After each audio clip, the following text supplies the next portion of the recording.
지금 이재명 후보 입장에서는 아주 곤혹스러운 사람이 윤석열 캠프에 나타났습니다. 선대위죠, 지금은. 바로 이재명 저격수로 불리는 윤희숙 전 의원이 지금 윤석열 선대위에 전격 합류했다 할까? 그렇죠. 이렇게 예상은 했었습니다. 예상은 됐었죠. 저격수니까. 10일 날 합류를 선언했고, 이 직책이 좀 길기는 길대요. 진짜 저도 다 못 넘겠더라고요. 내일이 기대되는 대한민국 위원회 위원장. 그러니까 선대위에서 어떤 자리를 마련해 갖고 오라는 게 아니고 와서 도와달라고 하니까 자기 스스로 자리를 만들어서 내가 이런 일을 해보겠습니다. 그래서 이런 명칭을 가지고 하겠습니다. 이렇게 된 것 같아요. 그런데 이제 윤희숙 전 의원이 9월 중순에 사퇴를 했지 않습니까?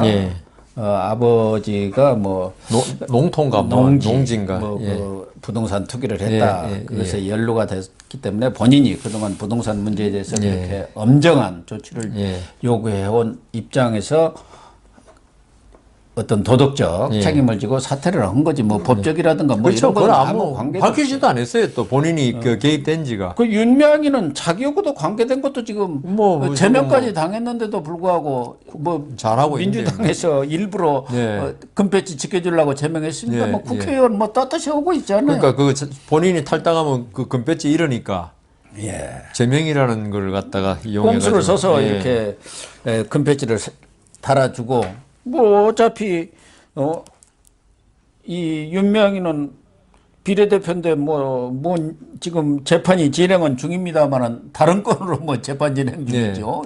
위안부 문제로. 그래도 4년 다 하고 나지 않겠습니까?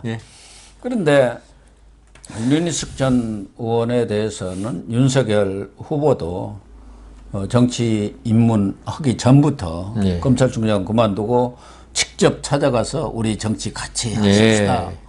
그랬잖아요. 그때 윤희숙 의원이 국민의힘에 입당을 먼저 하세요. 그랬는데 입당하고 정치를 열심히 이제 같이 할 그런 시점에 윤희숙 의원은 또 사퇴를 했어요.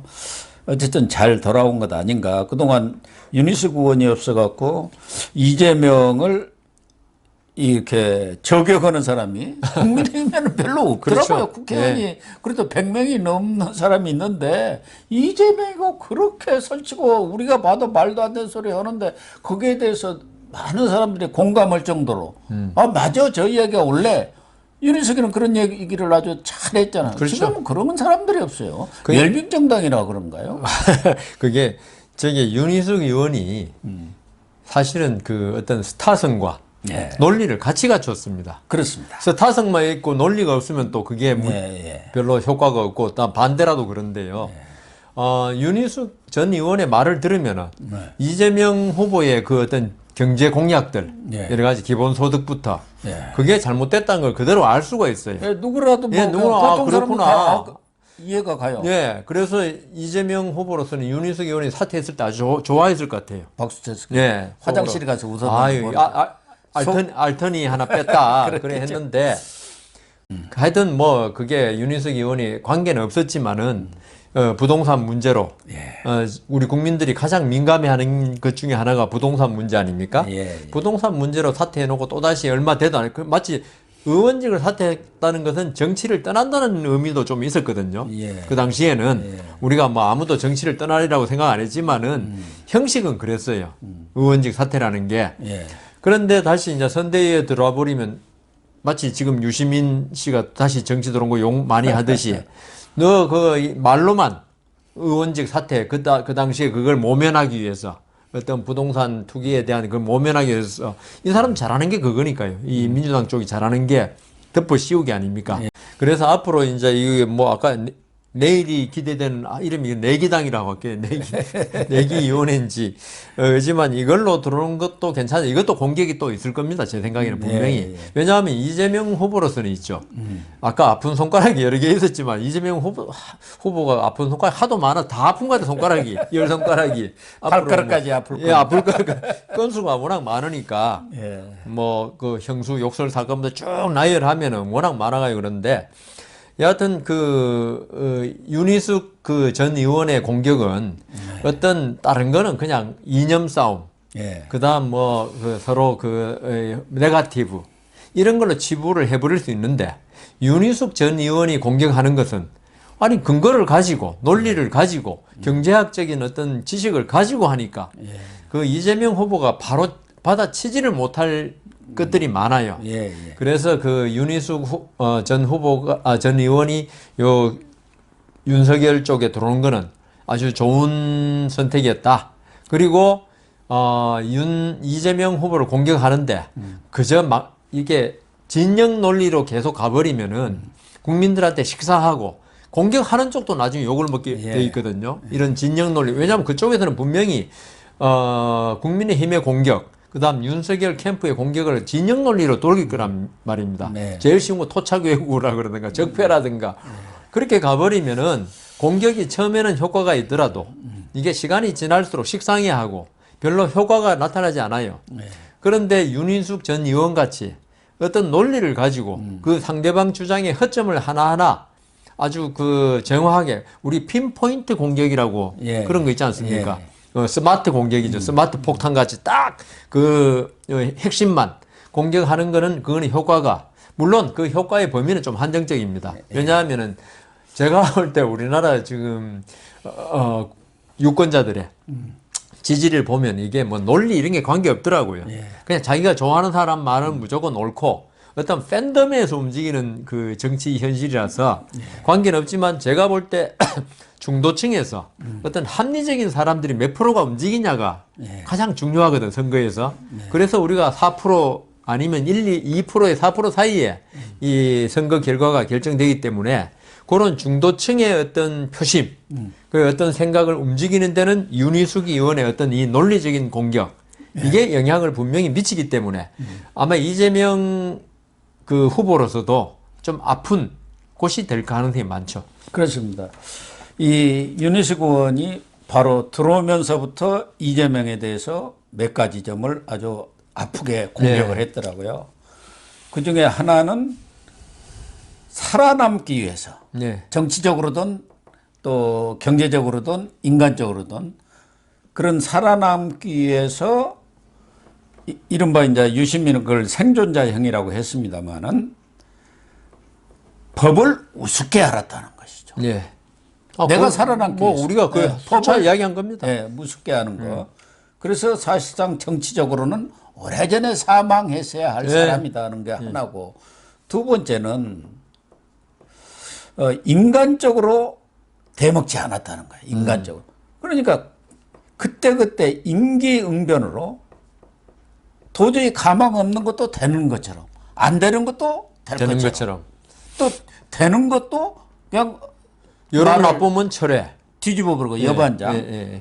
이런 사람들, 그러니까 일관적인 가치라든가 원칙이 없는 인물이다. 그러니까 이런 사람이 대통령 돼서는 되겠느냐는 것이 두 번째고, 세 번째는 특히 우리 국민들이 이 문재인 정권이라든가 이 친문 정권을 거치면서 뭐 부동산 문제다 여러 개 해갖고 축적된 분노, 이런 반목이 쌓여 있는데 그것을 해소하기보다는 분노와 반목을 초장해갖고 이용해서 승승장구해온 사람이다.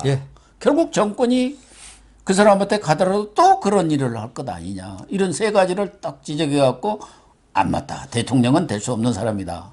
그게 결국 지금 그 윤석열 후보를 지지하거나 예. 아니면 중도층에 있는 사람들의 공통적인 생각입니다. 예. 윤희숙 그 전 의원이 이걸 간추린 거죠. 예, 그리고 제대로 딱 간추려 논리적으로 간추려주고 그걸 뭔가 말을 하고 싶었는데 예. 저희들 같은 건 지식이 부족해가지고 이걸 못했는데 윤희숙 전 의원이 아무래도 정치도 이제 한 1년 얼마밖에 안 됐지만 했고 그다음 아주 공부를 많이 한 사람이 정리를 했는데 우선 법을 우습게 한다. 우리 그건 계속 봤지 않습니까? 그 형에 대한 정신병 관금 시도 문제, 대장동 문제, 대표적인 거죠. 그다음 저는 어떻게 보면 있죠.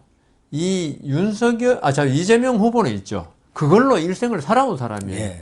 어떤 정해진 룰, 어떤 사회가 그걸 기초로 하는 룰을 갖다가 지키기보다는 그걸 갖다가 자기는 못 배웠고 가난한 출신이기 때문에 법을 지켜서는 나는 한 번도 어떤 사회의 어떤 층으로 올라설 수 없다는 걸 아는 사람이에요. 뭐 자기 소년공이라고 주장하고 이런 쭉 보면은 자기는 기성 질서를 철저히 파괴해야만이 그렇죠. 어떤 자기가 그 욕구를 가진 사회의 어떤 지도자라든가 올라갈 수 있다고 생각하는 사람이에요. 그게 정치적 목표를 달성하기 위해서는 기존에 쌓여진 그런 루틴한 길이라든가 원칙으로 따라갔다는 자기는 안 되죠. 이걸 다 그냥 파괴하고 부셔버려야 한다. 그러니까 우샤인 볼트하고 저하고 100m 달리기 하는데 제가 어떻게 우샤인 볼트를 정상적으로 룰을 지키고 제가 좀 그 우샤인 볼트 딴 데 보는 사이에 한 50m 앞에 가 있다가 같이 땅 해야지. 그런 반칙을 해야지.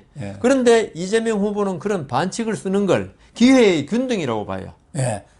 서민들한테 약자한테는 그렇게 해줘야 한다는 거예요. 그러니까 그걸 억강부약이라고 아주 우리 전통적으로 좋은 말이 있지 않습니까? 그걸 그것다 딱 갖다 붙이는 거야. 그러니까 그럴싸한 거예요. 그러니까요. 맞아. 그 좀 힘센 사람은 눌러주고 약한 사람은 좀 부추겨줘야지. 그렇게 갖다 붙여버리는 거야. 저 같으면은 우샤인 볼트하고 저하고 같이 출발하되 제가 당연히 지고 나면은 그래도 나중에 진 저한테 그 어떤 대회 조직위원회에서 그래도 열심히 싸웠다 하면서 다른 쪽으로 보상을 해주고 명예를 주는 게 그게 민주주의고 법치주의지. 어떤 반칙을 써가지고 네가 이기라 하는 건 아니다 이거죠. 근데 이재명 후보는 좀 전에 말씀드린 바와 같이 어떤 자기 목적을 달성을 위해서는 법을 좀 위반하고 반칙을 쓰더라도 괜찮다는 이런 사고를 깊이 가지고 있는 사람입니다. 그걸 서민들은 환호를 하는데 이거는 서민들도 그 환호하는 분들도 나중에 이게 법치주의가 무너지면 서민이 제일 힘듭니다. 그렇죠. 경찰이 아무나 잡아가는데 돈 있는 사람은 경찰한테 뇌물 주고 풀려나고 서민은 좀 처벌받을 거 아닙니까? 만일 이재명식으로 말하면은. 지금 부동산 이 상황 속에서도 돈 있는 사람만 돈 더 벌어요. 더 벌어버려요. 이게 그래서 지금 코로나 팬데믹 이후에 빈부 격차가 더 벌어졌습니다. 어떤 고통이 닥치고 법치주의가 무너지고 나라가 위험에 빠지면요. 지금 그 필리핀이나 베트남 여기서도 어떤 그 독재 국가에서 어떤 그 공산당하고 전쟁해가지고 이제 독재 정권이 무너진 나라들 있잖아요. 거기서 잘 사는 사람은 이미 그 무너질 거 알고 재산 다 외국으로 빼돌려 놓고 그래가지고 수도가 함락되기 직전 사이공이나 함락되기 전 다 해외로 나가버려서 잘 먹고 잘 살아요. 그 서민들만 하급 공무원, 하급 뭐 이런 관리들만 그 처형당하고 이런 거지. 아프가니스탄도 마찬가지입니다. 그래서 이 이재명식의 어떤 법무시 이런 거는 결국은 그걸 지금은 그 사이다 같은 발언에 환호하는 우리 서민들도 나중에 가면은 결국은 피해를 본다. 그런 생각이 들고요. 그리고 저는 지도자라 그러면 신뢰를 받아야 됩니다. 국민의. 그게 가장 중요한 지도자의 덕목입니다. 지도자가 신뢰를 못 받으면요. 지도자가 집값 내린다 해도 사람들 전부 집을 사요. 집값 내린다 그래도 못 믿겠다 이거예요. 지금 국가를 믿지를 않죠. 그러니까 이게 지금 이재명 후보가 얼마 전에 왜 서민한테는 고금리를 받고 부자한테는 저금리를 받느냐. 지금 그 터키의 에르도안이 있죠. 이게 인플레가 심해지면 금리를 본래 올리는 게 경제 원칙이거든요. 근데 이 사람 무슨 생각을 했는지 인플레를 잡으려면 금리를 낮춰야 한다 그래가지고 지금 터키의 리라 그 화폐 단위가 리라인데 리라화가 연초의 가치가 지금 뭐 반 이상 떨어져 국민들이 엄청난 고통을 받고 있어요. 그 사람도 포퓰리스트의 한 사람으로 유명하거든요. 그렇죠. 그러니까 경제 원리를 완전히 무시하는 그런 정책을 쓰는 지금 국가에 사는 국민들은 엄청나게 고통을 받고 있는데 이재명 지사의 저는 그 금리 문제를 보고 진짜 이분이 어떻게 사법시험 합격하고 그다음 그 집권당의 후보가 됐는지 경제도 모르는 사람이 할 말을 태연자약하게 하고 있거든요. 예. 그래서 그 이재명 후보가 지금 윤희숙 전 의원이 말한 법을 우습게 한다. 이거는요, 법을 우습게 하라 가지고 그 어떤 자기가 좀 치부하고 이런 게 중요한 게 아니고 이거는 온 국민을 도탄에 빠뜨릴 수 있는 거다. 그리고 인간적으로 대먹지 않았다 그러셨는데 이거는 그러니까. 뭐 말할 필요도 없고요. 뭐 형수한테 그 욕한 거 이런 거 보고 이러면은 그다음 김부선 씨에 대한 지금 불륜 스캔들 그런 소문이니까 아직은 이런 걸 보면은 뭐 저는 과연 일국의 대통령으로서 인간적으로 대먹지 않았다는 말을 과연 듣는 게 이게 이때까지 그런 일이 있었는지도 잘 모르겠고 근데 상당 부분이 사실로 드러났거든요. 예. 이 부분에 관해서 한번 이재명 후보는 진짜 깊은 반성을 해야 되고 그다음 뭐 마지막은 우리가 하도 잘하는 거라서 분노를 갖다가 이렇게 위로해가지고 이 분노를 사겨가지고 국민을 통합시켜야 되는데 이 이재명 후보의 같은 이 부류들은 운동권이 지금 예. 전부 그렇게 하고 있습니다. 분노를 더 조장하고 갈등을 키워가지고 딱 양분하고 그러니까 갈라치기를 하는 거예요. 그게 왜 그런지 고 교수님 아십니까? 제 생각에는 이게 지금 이 이재명 후보라든가 문재인 대통령의 정책, 이념 이런 거는 있죠. 인간의 본성에 반하는 것들입니다. 예. 왜냐하면 사람은 누구나 열심히 일해서 돈을 벌어서 내 아들, 딸도 잘 키우고 그다음 노후를 안락하게 지내고 하는 욕구가 다 있어요. 예. 다만 그게 이제 중간에 사업을 실패한다든가 어떤 경제 상황의 악화로 그렇게 못할 뿐이지. 그런데 이 진보 정권들의 어떤 경제 정책을 보면 인간은 기본적으로 어떤 그런 이윤 동기가 없다는 걸 전제로 하고 있어요. 전부 다 같이 평화롭게 똑같이 살기를 원하는 게 인간인데 이 자본주의 정권, 그 보수는 그걸 갖다가 빈부 격차를 갖다가 이용한다. 예. 이렇게 해놓으니까 그걸 전제로 부동산 정책, 탈원전 정책, 모든 정책을 하니까 이게 국민들이 동의할 수가 없거든요. 네. 아마 지금 이재명 후보를 지지하는 서민들도 부자들이라고 하면 싫어할 사람 아무도 없어요. 제 생각은 그래요. 예. 그다음 그런데 그런 상태에서 집권을 하기 위해서는 결국 뭐냐? 지금 표는 서민이 더 많아요. 예. 그러면 그 갈라치기를 해가지고 계속 서민들의 분노를 갖다가 집권에 이용해야지. 정상적인 어떤 아까 윤희숙 지금 전 의원 이야기하신 대로 정상적인 이론과 경제 정책을 펴고 해서는 이거는 집권할 수가 없는 거예요. 이거는 제가 볼 때는 기본적으로. 그러니까 우리 공산주의가 전 세계에서 지금 다 망하고 북한하고 쿠바만 남았잖아요. 공산주의 이론은 사람의 본성을 무시하고 인간의 그 어떤 그 원래 이윤 동기를 갖다가 분명히 존재하는데 그걸 없다고 지금 치부하고 모든 경제 정책을 내놔 버리니까 성공할 수가 없으니까 그걸 그대로 내놓으면 자기들이 집권을 못 하니까 그러려면 제일 좋은 게 부자를 공격해라. 네? 이거거든요. 그러니까 이재명 후보뿐만 아니라 지금 진보 정권을 갖다가 그 운운하는 사람들 제발 좀 인간의 본성에 대한 공부를 하고 집권 전략 운운하는 게 맞다. 그렇습니다. 특히 지금 윤희숙 전 의원이 이재명 후보에 대해서 지적하고 있는 것 중에 하나가 이 이재명 후보가 최근에 경제 대통령을 자처하고 있다 이거예요. 네. 그런데 지금 이재명 후보는 실질적으로는 경제에 관한 기초 지식 ABC도 지금 알지 못하는 정도의 그런 식견을 갖고 있는 사람인데 어쨌든 성남시장도 하고 도지사도 하다 보면은 저기 뭐 그런 단체장들의 가장 큰 일이 일자리 만들고 또 경제에 대해서 예. 어느 정도 예. 뭐 좀 직접적으로 관여도 하고 정책도 세우고 그런 일을 했단 말이에요. 예. 그러니까 윤석열 후보고 차별화할 수 있는 저 사람 검사만 해갖고 지금 제일 중요한 것은 경제인데 뭘 알아? 이런 식으로 인식이 지금 퍼뜨리고 있죠. 퍼뜨리고 있고 그게 여론조사 결과를 보면은 경제는 누가 더 이재명. 잘할까? 이재명 이렇게 되어 있는데 지금 윤희숙 의원이 이게 전혀 사례도 맞지도 않고 자기의 허물 이런 것들을 경제는 그래도 지금 어려웠고 코로나 이런 상황 속에서 내가 집권해야 경제가 살아난다. 이걸로 이렇게 덮어가려는 일종의 기만수를 쓰고 있다. 그렇게 지금 지적을 하고 있는 그런데 거예요. 저는요, 이재명 후보가 경제의 기초를 모를 수도 있죠. 아주 기초를. 근데 저는 더 나쁜 거는 모르고 뭘 이야기하는 거는 있죠. 나중에 용서받을 수 있어요. 예. 공부를 하고 알게 되고, 그다음 이재명 후보가 대통령이 되면 유능한 경제 전문가를 쓰면 되니까. 예. 그런데 저는 그렇게 생각하지 않습니다. 저는 이 부분에 대해서 윤인숙 전 의원과 좀 생각이 다른데, 이재명 후보는 알면서 국민을 기만하기 위해서 마치 자기가 말하는 그 경제 지식이 맞는 것처럼 예. 지금 뻗뜨리고 있다는 거죠. 제 생각에는 오히려. 예. 왜냐하면 아까 제가 말씀드린 고금리, 저금리 말씀드렸잖아요. 그거는 경제 전문 지식이 기초 지식이 아니라 이재명, 저도 사법시험 볼 때 그 경제학 봤나 모르겠는데 하여튼 뭐 대학교, 고등학교만 다녀도 경제학의 기본은 배우잖아요. 뭐 행정고시 할 예, 그거는 당연히 경제학을 했고, 했을 거 근데 아니에요. 이재명 후보는 행정고시는 안 했으니까 예. 경제학이라는 기본 중에 기본입니다.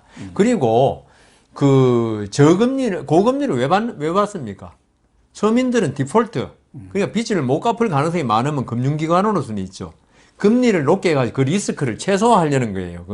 이거는 지금 제가 리스크니 디폴트니 어렵게 말해서 그렇지 돈 못 받을 사람한테는 금리를 높게 하는 거고 돈 잘 갚을 사람한테는 저금리로 하는 거거든요. 예, 그러면요. 그거는 당연한 거예요. 그건 어떻게 보면. 이재명 같이로 무슨 서민이라든가 가난하다고 해서 막 그렇죠. 이렇게 높게 받는 게 아니고 신용이죠. 가진 사람한테 갚을 능력이 있느냐 없느냐. 아무리 잘 사는 척 해도 신용도가 없으면은 고금리 하지 않습니까? 그러니까 뭐 그 개인의- 가끔 예. 돈 다 친척 명의를 다 빼돌려 놓고 예. 이런 사람 금리 높을 수밖에 없어요. 재산은 숨겨놓은 재산 그러니까요. 많더라도. 예. 그다음 서민 중에도 있죠.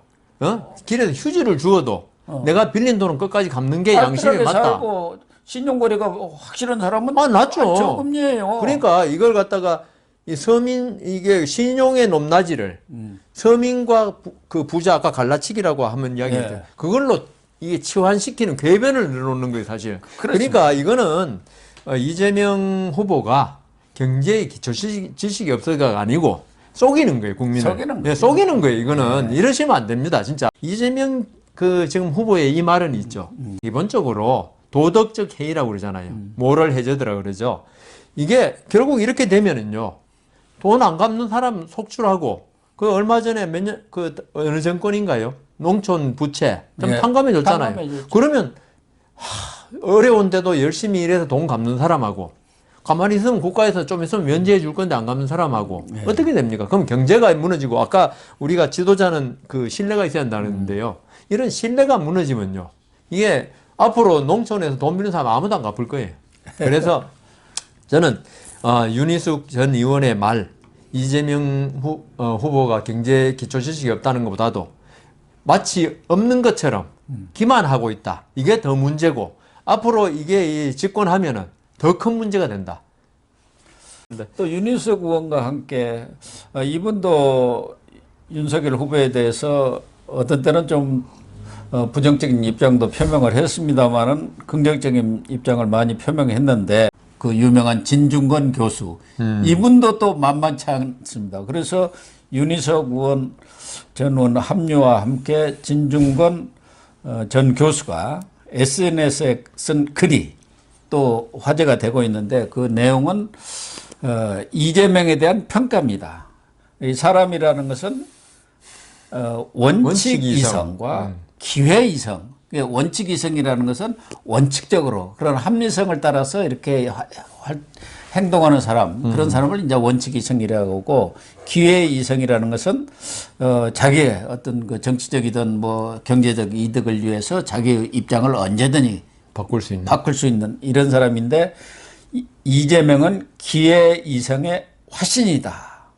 그렇게 얘기를 하면서 사실 이제 최근에 했던 것들을 쫙 나열을 했더라고요. 뭐 특별히 도움이 된다고 하면 했던 말도 뒤집고 마음에 없는 사과도 하고 가짜 눈물도 흘리고 근데 그 중에서 제일 지금 좀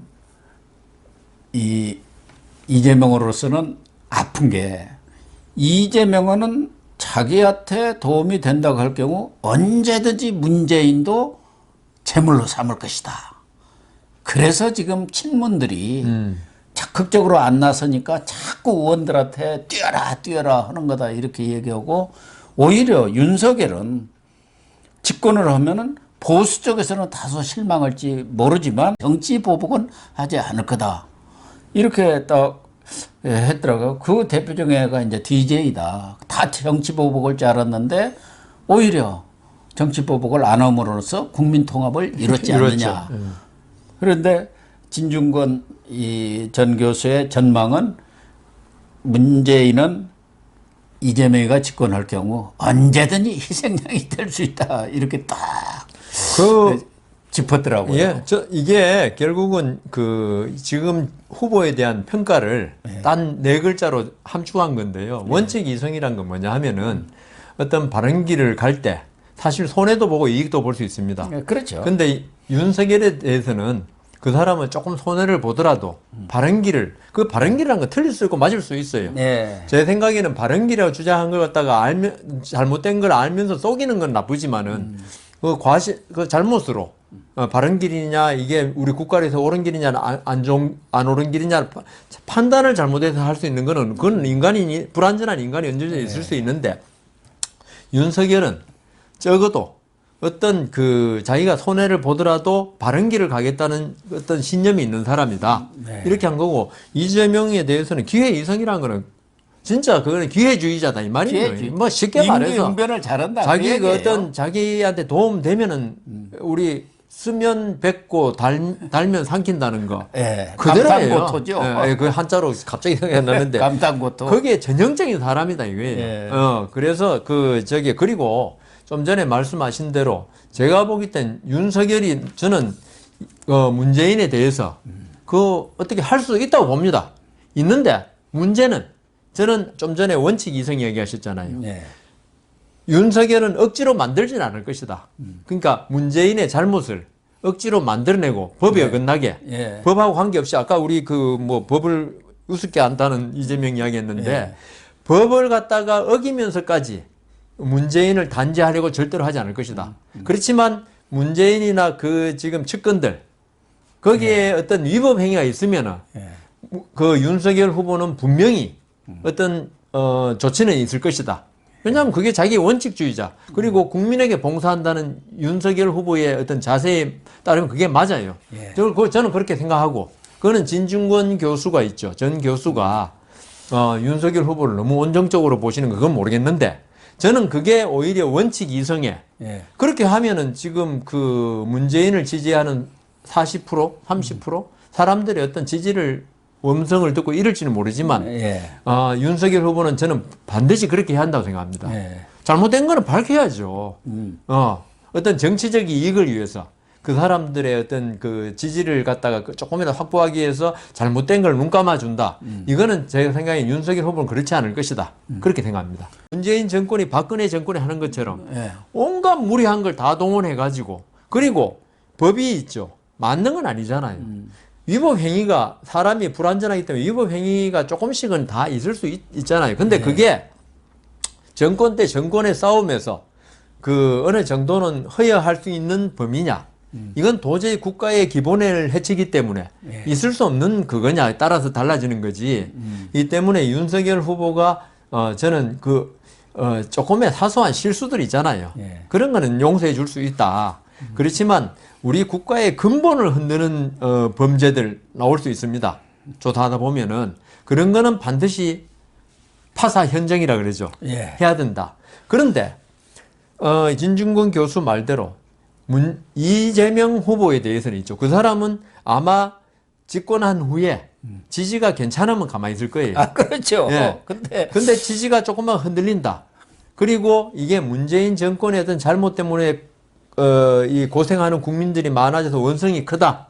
이러면은 뭔가를 잡아서라도 제가 안 되는 거 되는 거 가리지 않고 문재인 정권을 침으로써 자기가 어떤 정당성을 지지를 확보하려고 하는, 그러니까 이것도 있죠.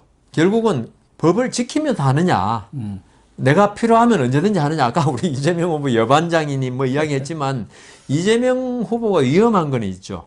어떤 법을 바로잡고 정의를 바로잡는 걸 우리가 겁내는 게 아니고 이 사람들은 자기가 생각하는 법과 정의를 자기 나름대로 그 규명을 하고 거기에 맞지 않는 사람은 전부 적이고 부정의로 보고 문재인 이거든 누구건 이렇게 자의적으로 정책을 할 가능성이 있기 때문에 우리가 이재명 후보가 겁난다는 거죠. 예, 그렇습니다. 어쨌든 윤희숙 전 의원이나 진중권 이런 분들은 우리가 이런 사람들을 영향력이 큰 사람들 빅마우스라고 하죠. 빅마우스. 보수 쪽의 빅마우스들이 적극적으로 이재명의 가면을 벗기는 작업을 벌이고 있는 것 같습니다. 맞습니다.